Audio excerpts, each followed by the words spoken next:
देखिए जो नफ्से अम्मारा है, जो इद है, जो लिबिडो है, इस स्टेज पे आप कोई बड़ा काम नहीं कर सकते। तो आपको सेल्फ कंट्रोल चाहिए, सेल्फ डिसिप्लिन चाहिए, जो भी डिजायर्स हैं उनको साइड करना पड़ेगा। कि बड़ा मकाम हासिल होता है सैक्रिफाइस से, सेल्फ कंट्रोल से, कुर्बानी से, सेल्फ डिसिप्लिन से। देखिए जो ह्यूमन पर्सनालिटी है या ह्यूमन नेचर है, इसके 3 लेवल हैं, नफ्से अम्मारा, नफ्से लवामा, नफ्से मुतमइन्ना। यानी according to Sigmund Freud, id, ego and super ego.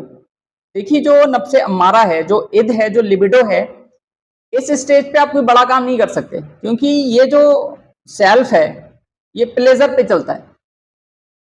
अगर आप कोई काम कर रहे हो, उससे अगर प्लेजर मिल रहा है तो आपको ये मोटिवेट करेगा, और अगर आपको प्लेजर नहीं मिल रहा है तो फिर आप बोर्डम का शिकार हो जाओगे।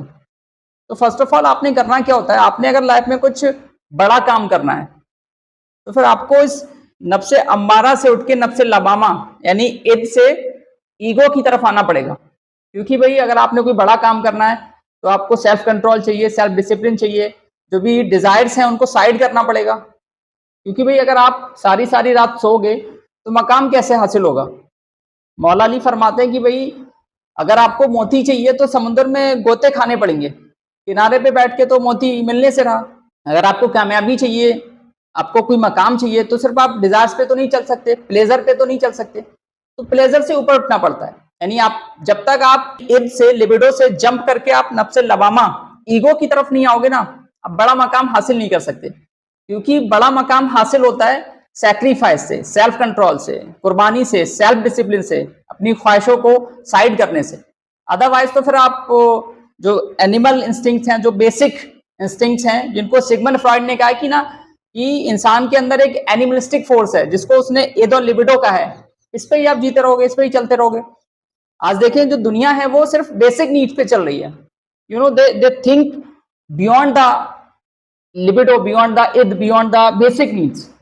वो उसी पे चलते हैं, उसी पे कर करके मर जाते हैं, खानी खत्म हो जाती है, क्योंकि प्लेजर पे चल रही है। आप जितना कंज्यूम करोगे उतना ही प्लेजर आपके अंदर आएगा, और इस प्लेजर के चक्कर में आप डिसिप्लिन नहीं हो पाओगे, आपके अंदर कंट्रोल नहीं आ पाएगा, और आप जम करके ऊपर नहीं जा पाओगे। तो आप जितना डिजायर्स को रोकोगे, आप जितना कंज्यूम कम करोगे, आप जितना थिंक करोगे, क्रिटिकल थिंकिंग करोगे, उतना ही आप जल्दी इस नफ्से अमारा को ट्रेंड करके ना नफ्से लवामा की तरफ यानी इद से ईगो की तरफ आ जाओगे।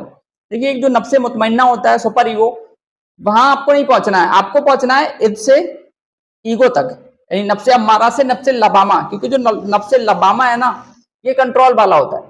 ये अगर आप कुछ भी करोगे तो अंदर से मलामत करता है, अंदर से आपको झंझोड़ता है कि भाई ये करना है, ये नहीं करना है। लेकिन जो नफ्से अम्मारा है, इसे किसी से कोई मतलब नहीं है, ये ना अल्लाह को जानता है, ना ये रसूल को जानता है, ना ये इसे सिर्फ अपनी तस्कीन चाहिए, इसे अपनी डिजायर पूरी करनी है, वो कैसे भी हो। वो इसे कोई मतलब नहीं है कि वो हलाल है, हराम है, व्हाटएवर जो भी है, उसे वो नहीं चाहिए। तो लाइफ में अगर कुछ भी बड़ा करना है तो फिर आपको नफ्से अम्मारा से ऊपर उठना पड़ेगा, नफ्से लवामा, और नफ्से लवामा से नफ्से मुतमइन्ना की तरफ जाना पड़ेगा।